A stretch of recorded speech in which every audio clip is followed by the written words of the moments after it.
देश में corona virus की दूसरी लहर कहर बरपा रही है। कोरोना के बढ़ते मामलों ने डराना शुरू कर दिया है।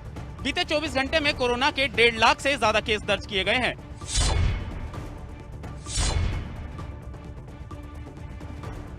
दुनिया भर में कोरोना वायरस के आंकड़े बेकाबू होते नजर आ रहे हैं। हर दिन लाखों की तादाद में संक्रमण के आंकड़े सामने आ रहे हैं। वहीं भारत में कोरोना की दूसरी लहर ने लोगों के मन में एक बार फिर डर पैदा कर दिया। माना जा रहा है कि देश में इस दूसरी लहर की बड़ी वजह लोगों की लापरवाही रही है। डॉक्टर्स समेत हेल्थ एक्सपर्ट्स के लिए ये बेकाबू होते आंकड़े बेहद चिंताजनक विषय है। माना जाता है कि कोरोना जिस प्रकार अपना रूप बदल रहा है, उसी तरह लोगों को अलग तरीके से परेशान भी कर रहा है।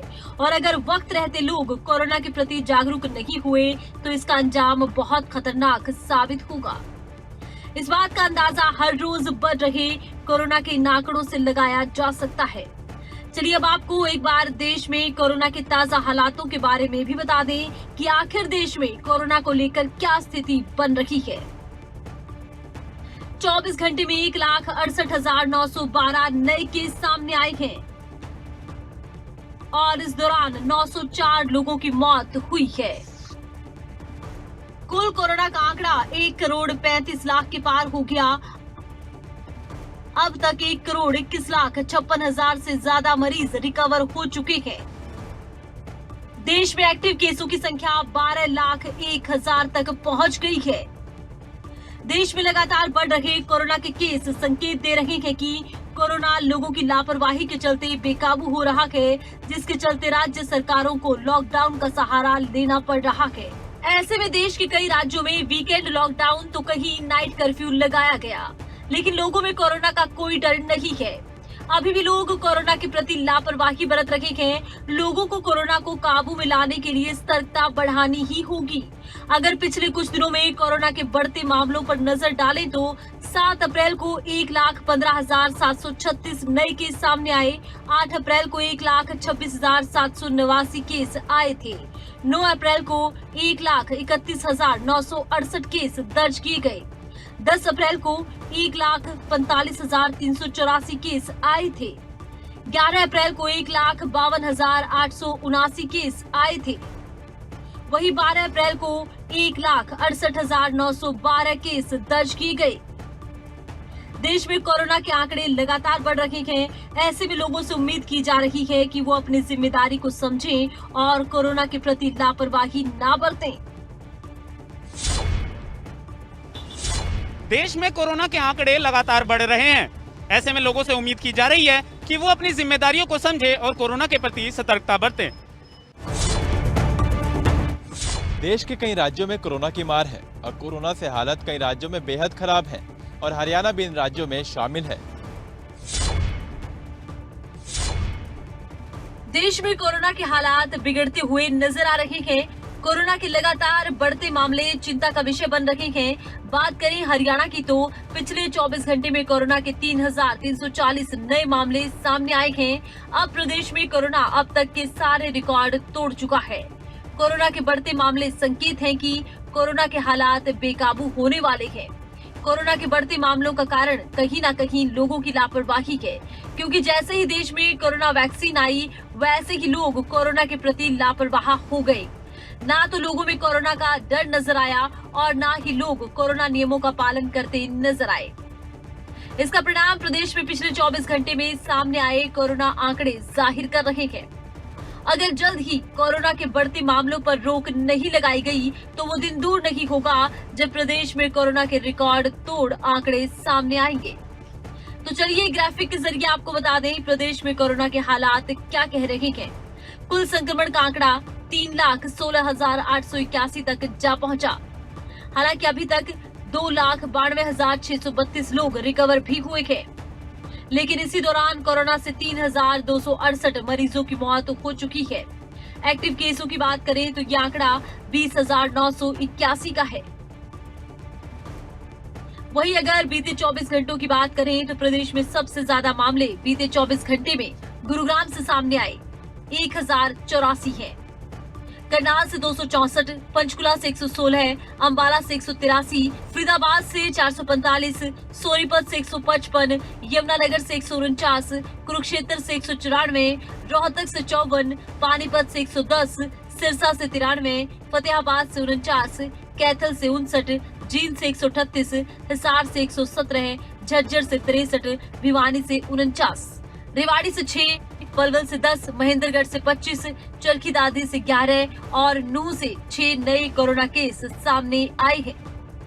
ऐसे में कोरोना के बढ़ते आंकड़े एक बात तो साफ कर रहे हैं कि लोगों को अभी भी और सतर्कता बरतनी होगी, क्योंकि साल 2020 में जहां कोरोना के खिलाफ जंग मास्क, सैनिटाइजर और सोशल डिस्टेंसिंग के साथ लड़ी जा रही थी, लोग नियमों का पालन कर रहे थे, वहीं अब 2020 में वैक्सीन आने के बाद लोग एक बार फिर से लापरवाह हो रहे हैं, बिना मास्क लगाए बेपरवाह होकर घूम रहे हैं।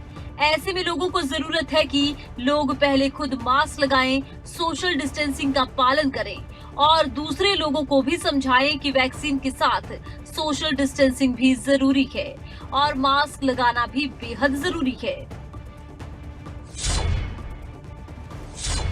कोरोना की दूसरी लहर जिस हिसाब से अपना कहर बरपा रही है, उससे एक बात तो साफ है कि हरियाणा में आने वाले दिनों में और सख्ती बढ़ाई जा सकती है। तो वहीं जिन राज्यों में कोरोना से ज्यादा हालत खराब है, वहां की राज्य सरकारों ने कोरोना के प्रकोप को कम करने के लिए लॉकडाउन व नाइट कर्फ्यू जैसे तरीके अपनाए हैं। भिवानी जेल में कोरोना के 10 पॉजिटिव केस सामने आए हैं। इनमें 9 वो कैदी हैं जो पैरोल के बाद वापस जेल पहुंचे थे। इसके बाद जेल प्रशासन में हड़कंप मच गया है। कोरोना महामारी का प्रकोप लगातार बढ़ता जा रहा है। कोरोना ने एक बार फिर अपनी रफ्तार तेज कर ली है। बढ़ते कोरोना के मामलों को देखते हुए अब सख्ती और ज्यादा बढ़ चुकी है। वहीं भिवानी की जेल में कोरोना ब्लास्ट हुआ है, जहां 10 कोरोना केस सामने आए। भिवानी की जेल में कोरोना के 10 मामले सामने आए। 9 कैदी और एक हवालाती की कोरोना रिपोर्ट पॉजिटिव मिली है। सभी कैदी पैरोल से वापस जेल पहुंचे हैं। रैपिड जांच में भी सभी की रिपोर्ट नेगेटिव आई थी। आरटीपीसीआर टेस्ट में सभी की रिपोर्ट पॉजिटिव आई है। कोरोना की दूसरी लहर एक बार फिर से हावी होती नजर आ रही है। बढ़ते कोरोना के मामलों ने एक बार फिर से हर किसी की चिंताएं बढ़ा दी हैं। ऐसे में जेल प्रशासन के लिए भी एक बड़ी चुनौती है, क्योंकि कोरोना के कारण जिन कैदियों को पैरोल पर भेजा गया था वो सभी वापस लौटने लगे हैं, लेकिन कोरोना का खतरा अभी तक टला नहीं है। कोरोना की दूसरी लहर बेहद खतरनाक है, इससे तो आप वाकिफ हो ही गए होंगे। ऐसे में जेल में कोरोना ब्लास्ट होना भी चिंता का विषय बन गया है। पूरे देश में कोरोना संक्रमण एक बार फिर बढ़ गया है और ऐसे में अगर हम बात करें तो हरियाणा भी अछूता नहीं है। हरियाणा में भी काफी केस आ रहे हैं और रोहतक जिले की बात करें तो 24 घंटे में 54 केस कोरोना के नए मिले हैं और उसके बाद एक मरीज की मौत भी हो गई है। मौत का आंकड़ा 166 हो गया है और 13,500 के करीबन कोरोना संक्रमित जो है रोहतक जिले में हो गए। तो ऐसे में हम जायजा लेने के लिए पहुंचे कि कितने लोग जागरूक हैं, कितने लापरवाही। ये रोहतक का सोनीपत स्टैंड है। आप देख सकते हैं कि कुछ लोग अभी भी जो है मास्क लगाकर नहीं चल रहे। लगातार पुलिस प्रशासन की तरफ से भी अपील की जाती है, लेकिन उसके बावजूद जो है सख्ती भी बरती जाती है।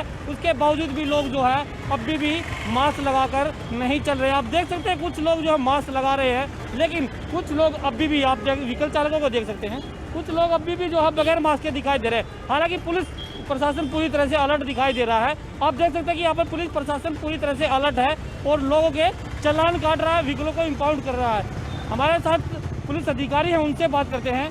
दरोगा जी, आज आप जिस तरह से बगैर मास्क के लोग मिलते हैं, किस तरह से जो है सख्ती बरती जाती है और क्या अपील करते हैं लोगों की? बिल्कुल सख्ती बरती जाती है, लोगों को समझाते भी हैं। अगर कोई नहीं मानता तो उसका चालान भी किया जाता है। इम्पाउंड गाड़ियाँ भी की जाती हैं, सारे डाल के चालान हैं। जैसे भाई मास्क नहीं लगा रहे गाड़ी में भी हैं, मोटरसाइकिल पर भी चलते हैं तो उनको चालान भी करते हैं। कागज नहीं होने पर इम्पाउंड भी करते हैं गाड़ियों को। कई बार देखा है कि पुलिस जो है मास्क भी बांटती नजर आ रही है, यहाँ पे लोगों को जागरूक भी करती नजर आ रही है, लेकिन उसके बावजूद भी लोग लापरवाही जो है लोगों की साफ दिखाई देती है। उन लोगों को किस तरह का संदेश देना चाहेंगे आप?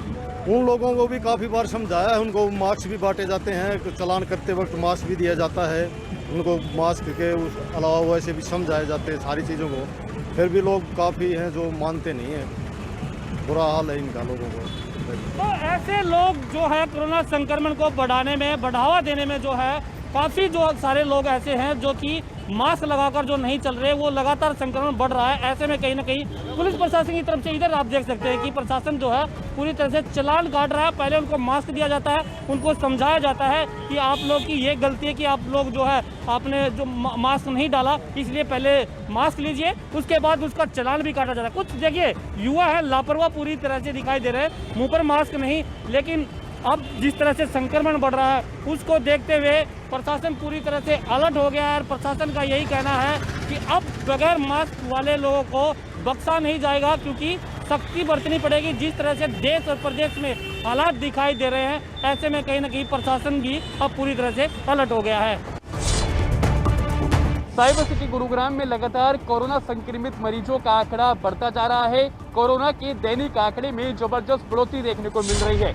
गुरुग्राम में कल भी 1084 सर्वाधिक कोरोना संक्रमण के नए मामले सामने आए हैं। लगातार जिला प्रशासन लोगों से अपील कर रहा है कि कोरोना से बचाव के उपाय अपनाएं, सावधानी बरतें, एसओपी का पालन करें।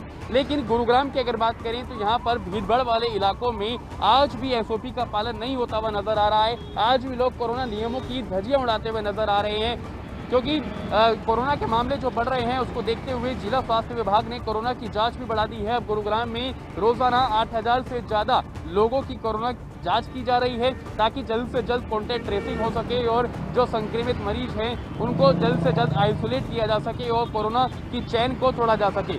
लेकिन गुरुग्राम की अगर बात करें तो गुरुग्राम में लगातार बढ़ता आंकड़ा कहीं ना कहीं जिला प्रशासन के लिए अब परेशानी बनता जा रहा है। लोग जो हैं वो लापरवाही बरतते हुए नजर आ रहे हैं, मास्क का उपयोग नहीं कर रहे हैं, और जो लोग मास्क का उपयोग कर रहे हैं वो या तो नाक से नीचे होता है या फिर ठीक तरह से मास्क को नहीं पहना होता है, जो एक सबसे बड़ी वजह कोरोना के मामले बढ़ने में नजर आ रही है। जहाँ एक तरफ गुरुग्राम में कोरोना संक्रमित मरीजों का आंकड़ा बढ़ता जा रहा है, तो वहीं सक्रिय मरीजों के आंकड़े में भी अब जबरदस्त बढ़ोतरी देखने को मिल रही है। गुरुग्राम में 5500 से ज़्यादा कोरोना संक्रमित मरीज जो हैं वो अभी सक्रिय हैं, और ये आंकड़ा जो है दिन प्रतिदिन बढ़ता ही जा रहा है। ऐसे में लगातार जिला प्रशासन लोगों से अपील कर रहा है कि कोविड नियमों का पालन करें, कोरोना से बचाव के उपाय अपनाएं, सावधानी बरतें, भीड़भाड़ वाले इलाके में जाने से बचें। खबर अभी तक भी लगातार लोगों से अपील कर रहा है कि कोरोना की रफ्तार अब बेकाबू हो रही है, आप कोरोना से बचाव के उपाय अपनाएं, क्योंकि इससे ना ही सिर्फ आप संक्रमित हो सकते हैं बल्कि आपके जो चाहने वाले हैं, जो आसपास के लोग हैं, उसको भी आप संक्रमित कर सकते हैं। इसलिए कोरोना से बचाव के उपाय अपनाएं और सावधानी बरतें। देश में ही नहीं प्रदेश में एक बार फिर कोरोना की दूसरी लहर पैर पसारती नजर आ रही है, जिसके चलते सोनीपत में पिछले 24 घंटे की बात करें तो 230 नए मामले सामने आए हैं, जिसके बाद सोनीपत प्रशासन और स्वास्थ्य विभाग की चिंताएं बहुत ज़्यादा बढ़ गई हैं और खुद स्वास्थ्य विभाग के सीएमओ अब फील्ड में उतरे हुए हैं और वैक्सीनेशन या टेस्टिंग की खुद जांच कर रहे हैं कि आखिरकार कहां कहां की जा रही है और कहां कहां नहीं की जा रही है। इसी के साथ 17,000 से आंकड़ा अब सोनीपत का पार हो चुका है और 90 लोग जान गंवा चुके हैं। वहीं 1235 फिलहाल एक्टिव हैं। मेरे पीछे नज़ारा सोनीपत का ही है, आप देख सकते हैं कि लापरवाही यहाँ पर भी की जा रही है। कि युवा आपको आता हुआ दिखाई दे रहा है, मास्क उसके चेहरे पर नहीं है। कहीं ना कहीं यही लापरवाही जो आपको दिखाई तस्वीरों में दे रही है, अब सोनीपत के लिए लापरवाही सोनीपत के लिए मुसीबत खड़ी करती जा रही है। एक दौर था कि 2 से 4 केस सामने आ रहे थे, लेकिन अब फिलहाल दोहरा शतक भी कोरोना लगाने लगा है और 200 से ज़्यादा मामले सामने आना कहीं ना कहीं लोगों में जागरूकता की कमी दिखाई भी दे रही है। आप देख सकते हैं कि लगातार जो मास्क है वो नहीं है और उसी के चलते जो जागरूकता कहीं ना कहीं कम है और यही जागरूकता लोगों पर अब महंगी पड़ती नज़र आ रही है। बहरहाल अब देखना यही होगा कि प्रशासन की सख्ती लोगों को कितना जागरूक कर पाती है, या फिर कोरोना की दूसरी लहर बहुत ज़्यादा लोगों को खा सकती है या फिर खा जाएगी। कहीं ना कहीं अब लोगों की जागरूकता ही कोरोना की लगाम लगा सकती है और वही आंकड़े 2 से 4 लोगों की जागरूकता पर ही निर्भर करता है। कोरोना नियमों को लेकर पिछले दिनों जो लापरवाही हम लोगों ने बरती, उसके नतीजे अब सामने आने लगे हैं। हरियाणा में रोजाना 3000 से ज़्यादा केसेज आ रहे हैं। पानीपत ऊपर पहुंचकर 8वें पायदान पर आ चुका है और जो लापरवाही बरती उसके बाद की तस्वीरें मैं अपने कैमरामैन को कहूँगा एक बार दिखाए। ये लाइनें जो यहाँ पर लगी है ये कोई रेलवे टिकट घर की नहीं, न इसके अलावा बस के किसी काउंटर की, न कोई राशन की दुकान की, ये लाइनें हैं कोरोना जांच केंद्र के बाहर, यानी सिम्टम। हालांकि यहाँ पर रिपोर्टिंग करना हमारे लिए हेल्थ के हिसाब से सेफ्टी नहीं होगी, लेकिन उसके बाद भी हम आपको तस्वीरें जरूर दिखाएंगे, लोगों से बातचीत करेंगे कि आखिर लापरवाही कहाँ पर हुई। पानीपत में जो हालात 31 मार्च तक काबू में थे, 180 केस थे, लेकिन अब 1000 से ज़्यादा हो चुके हैं। यानी रोजाना अगर 100 लोग सैंपल देने के लिए आते हैं तो 100 लोगों में से 12 लोगों में संक्रमण मिलता है। यानी 1000 लोग अगर सैंपल देते हैं तो कुल मिलाकर 100 मरीज यहाँ पर पॉजिटिव मिलते हैं। और कल जबरदस्त कोरोना विस्फोट हुआ है, 160 केसेज आए हैं। हम यहाँ पर लोगों से ही बातचीत करने की कोशिश करेंगे। आप किस लिए आए हो? आप कोविड के टेस्ट के लिए आए थे। कोई क्या लक्षण है? कोई खांसी जुकाम बुखार था जी। बुखार है। अच्छा, ये जो अब केस बढ़ रहे हैं, एक बार यहाँ पर पहले एक ऐसा होता था कि 2 या 4 लोग मिलते थे, लेकिन अब 1000 लोग रोज आ रहे हैं। कहाँ पर लापरवाही किया जा रहा है? लापरवाही, सारी लापरवाही है। कोई सोशल डिस्टेंसिंग नहीं, किसी के पास मास्क नहीं है, कोई मास्क ऊपर नहीं लगा रहा, नाक के ऊपर नहीं लगा रहा, मास्क नहीं लगा रहा। तो लोगों की लापरवाही मानते? लोगों की लापरवाही ज़्यादा जी। तो यहाँ पर हम जिससे भी बातचीत करने की कोशिश कर रहे हैं, उनका ये कहना है कि लोगों ने लापरवाही बरती है। मैं चारों तरफ की तस्वीरें आपको दिखाना चाहूँगा। पिछले महीने इन खिड़की पर 10 से 50 तक रोजाना लोग अपना चेकअप कराने के लिए आते थे, लेकिन अब चारों तरफ की तस्वीरें एक बार दिखाई कैमरामैन।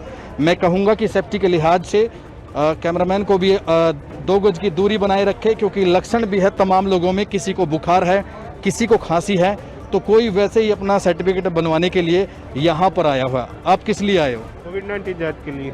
क्या प्रॉब्लम आपको? खांसी जुकाम टेस्ट के लिए आए। खांसी जुकाम जी। कब से है? 2-3 दिन हुए। 2-3 दिन से। अच्छा, ये जो अब केस बढ़ने लगे हैं, रोज 100-150 आ रहे हैं, तो किसकी लापरवाही मानते हो आप? कहाँ? खुद की। किन लोगों की लापरवाही है ये? हमारी लापरवाही है, किसकी लापरवाही? खुद की लापरवाही। कैसी लापरवाही हो रही है? खुद ही हैंडल नहीं करे, ना मास्क लगाते ना वैसे। देखिए, हर एक व्यक्ति का यही कहना है कि लापरवाही बरती गई। एक बार और कहूँगा, यहाँ पर महिलाएं भी हैं जिनकी संख्या बहुत ज़्यादा है। तो आप अंदाज़ा लगा लीजिए कि इस खिड़की पर 10 से 20-50 लोग ही टेस्ट कराने आते थे, लेकिन अब संख्या जो है वो 1000 से ऊपर जा चुकी है। तो यहाँ पर महिलाएं भी हैं। हाँ जी, क्या लक्षण आपको? बुखार है, खांसी, क्या प्रॉब्लम है? मेरे हस्बैंड को है, बुखार है। बुखार है? हाँ जी। अच्छा, ये जो केस बढ़ रहे हैं, इसको किसकी लापरवाही मानते हो आप? हम लोगों की, किसकी लापरवाही? हम सबकी है। क्या लापरवाही? क्या? एक तो सोशल डिस्टेंसिंग नहीं है बिल्कुल भी, ऊपर से अब देखो ना, आप खुद ही देख लो, यहाँ पर कुछ जनता की भी है, कुछ सरकार की भी है। सरकार की कहाँ पर लापरवाही? अब यहाँ पे लाइन लगवाने के लिए बोल रहे हैं, कम से कम लाइन लगवा के इंसानों खड़ा करो तो थोड़ा तो फर्क पड़ेगा ना। अब सारे तो ऐसे घुसे पड़े, एक दूसरे की भाप ले रहे हैं, कुछ भी है, इससे भी तो है ना फर्क पड़ता है। तो देखिए, बिल्कुल इनका कहना जायज़ है, क्योंकि जो स्वास्थ्य विभाग के कर्मी हैं उनको यहाँ पर मौजूद होना चाहिए, क्योंकि जितने भी लोग यहाँ पर मौजूद है, ज़्यादातर लोगों में लक्षण पाए, लेकिन अगर कोई वास्तव में पॉजिटिव मिलेगा तो एक दूसरे इन्फेक्टेड हो सकते हैं। तो यहाँ पर इस खिड़की के अंदर मैं दिखाना चाहूँगा, यहाँ पर सैंपल लिए जा रहे हैं। तो मैं कैमरामैन को भी बार बार कहूँगा कि 2 गज की दूरी बनाकर रखें, क्योंकि तमाम लोगों में यहाँ पर लक्षण। अच्छा, जो ये लापरवाही बरती है, किसने बरती है? प्रशासन, सरकार की है या हम लोगों की, जो इतने केस आ रहे हैं? तो सरकार की है ना, हम लोग की थोड़ी कोई परेशानी है। क्या सरकार की, कैसे बताएंगे? नहीं, ये तो नहीं कह सकते, हम बाहर से आए हैं ना। तो तमाम लोगों का यही मानना है कि लापरवाही बरती गई है, जिसकी तस्वीरें हम लगातार खबरें अभी तक पर दिखा रहे हैं कि संख्या हजारों में बढ़ती जा रही है। जो खिड़की कभी खाली थी, वहां पर अब मारामारी हो रही है। यहाँ तक कि लोगों को जांच कराने में भी काफ़ी दिक्कतों का सामना करना पड़ रहा है। लोग सुबह से 8 बजे से लाइन में लगे हैं कि वो जांच कराई, लेकिन हालात इस कदर पैदा हो चुके हैं कि लोगों को 4-4 घंटे इंतजार करना पड़ रहा है। उसके बाद जाकर लोगों का नंबर आता है। तो कहीं ना कहीं स्वास्थ्य विभाग की भी यहाँ पर लापरवाही है, वो भी सैंपलिंग लेने में लापरवाही कर रहे हैं। लेकिन कुल मिलाकर ज़्यादातर लोगों का ये कहना है कि हम सब की तरफ से लापरवाही बरती गई, तब जाकर हालात दोबारा से बेकाबू होते जा रहे हैं। सिरसा में सर्व कर्मचारी संघ के बैनर तले अपनी मांगों को लेकर अलग अलग जिलों के प्रदर्शनकारियों ने प्रदर्शन किया। तो वहीं इस दौरान प्रदर्शन को देखते हुए भारी पुलिस बल भी तैनात किया गया था। बरनाला रोड पर बाबा भूमर शाह चौक के पास पुरानी पेंशन बहाली, कच्चे कर्मचारियों को पक्का करने, विभागों का निजीकरण बंद करने, समान काम समान वेतन देने सहित 21 सूत्रीय मांगों को लेकर सर्व कर्मचारी संघ के बैनर तले अलग अलग जिलों के कर्मचारियों ने प्रदर्शन किया। प्रदर्शनकारी से पहले विश्वकर्मा पार्क में एकत्रित हुए, यहां से रोष मार्च निकालते हुए बाबा भूमर शाह चौक पहुंचे। प्रदर्शन को देखते हुए पुलिस प्रशासन ने सुरक्षा के पुख्ता इंतजाम किए थे। बाबा भूमर शाह चौक पर भी नाकेबंदी का रास्ता सील कर दिया गया। बिजली मंत्री का घेराव हमने इस बात को लेकर किया है कि कोविड-19 के दौरान के बावजूद जो लॉकडाउन समाप्त हुआ तब से लेकर के सर्व कर्मचारी संघ लगातार इन 21 सूत्रीय मांगों को लेकर सड़कों पे है। हमारी प्रमुखता से डिमांड है कि ठेकेदार खत्म करके कच्चे कर्मचारियों को पेरोल पे किया जाए, पूरे प्रदेश के अंदर पुरानी पेंशन स्कीम बहाल हो, निजीकरण का जो दौर चल रहा है उस पर महकमों का जो उस पर बंद करे।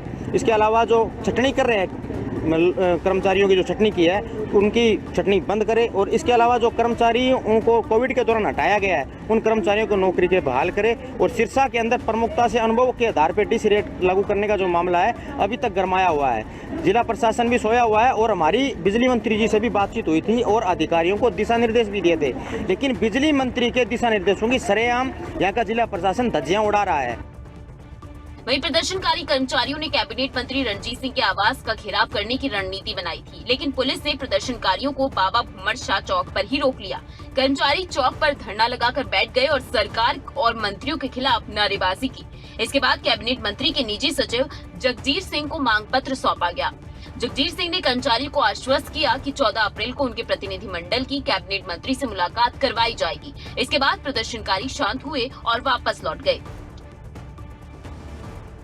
इस लड़ाई को हम और तीखा तेज करेंगे और ये जो 21 सूत्रीय जो हमारी प्रदेश स्तरीय जो मांगे हैं इसको सरकार फौरन लागू करे। और हमारी कोई अलग से डिमांड नहीं है, हमारी ये डिमांड इन मंत्रियों ने, इन विधायकों ने जब चुनाव के दौरान जनता से जो वायदे किए थे इनके मैनिफेस्टो में लिखे हुए हैं और ये हम चाहते हैं कि इसको लागू करें, अन्यथा इसका पूर्ण परिणाम जो है मुंह तोड़ जवाब हम इनको देने में तैयार होंगे।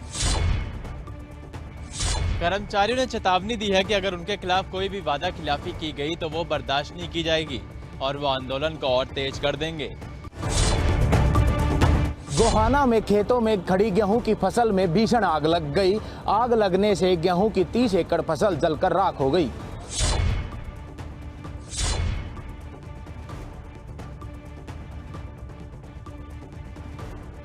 आपकी स्क्रीन पर दिखाई दे रही ये तस्वीरें गोहाना के गांव मातंड और छतेहर की हैं, जहां अन्नदाता की मेहनत आग की भेंट चढ़ गई। 2 गांव के किसानों के खेतों में गेहूं की फसल में आग लग गई और देखते ही देखते किसानों की लाखों रुपए की फसल जलकर खाक हो गई। हालांकि सूचना मिलते ही गांव के लोग आग बुझाने के लिए खेतों की तरफ दौड़े, लेकिन आग इतनी भयंकर थी कि आग पर काबू नहीं पाया जा सका, जिसके बाद फायर ब्रिगेड की गाड़ियां भी मौके पर पहुंची और कई घंटों तक आग बुझाने की कोशिश में जूझती रही। कड़ी मशक्कत के बाद आग पर काबू पाया गया, लेकिन तब तक किसानों की मेहनत पर पानी फिर चुका था और किसानों की करीब 30 एकड़ खड़ी फसल जलकर पूरी तरह से खाक हो चुकी थी। 30 किलो का लगभग नुकसान हुआ। खड़ी फसल थी, हवा तेज चल रही थी, किसी तरह बहुत मुश्किल से काबू किया आग को। फायर ब्रिगेड बुलाई, गाँव वालों भी सारा गाँव उठ के आ गया था, जब जाके काबू पाया तब भी इतना नुकसान हो गया।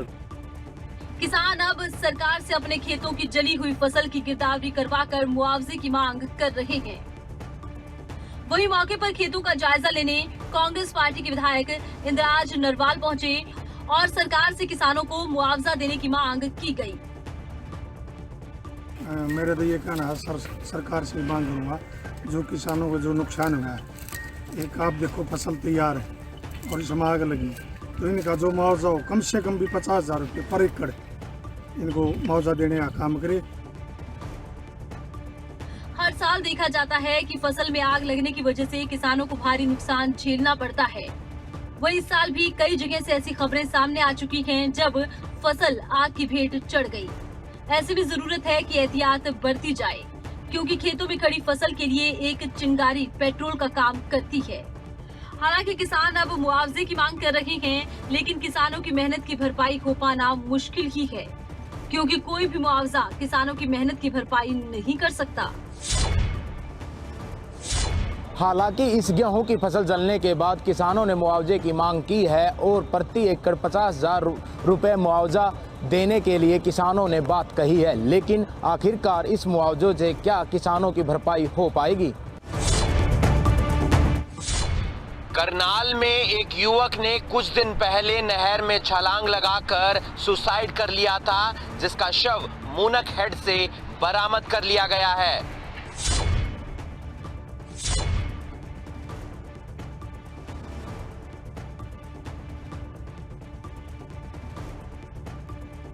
कुछ दिन पहले करनाल में नहर में छलांग लगाने वाले युवक का शव बरामद कर लिया गया है।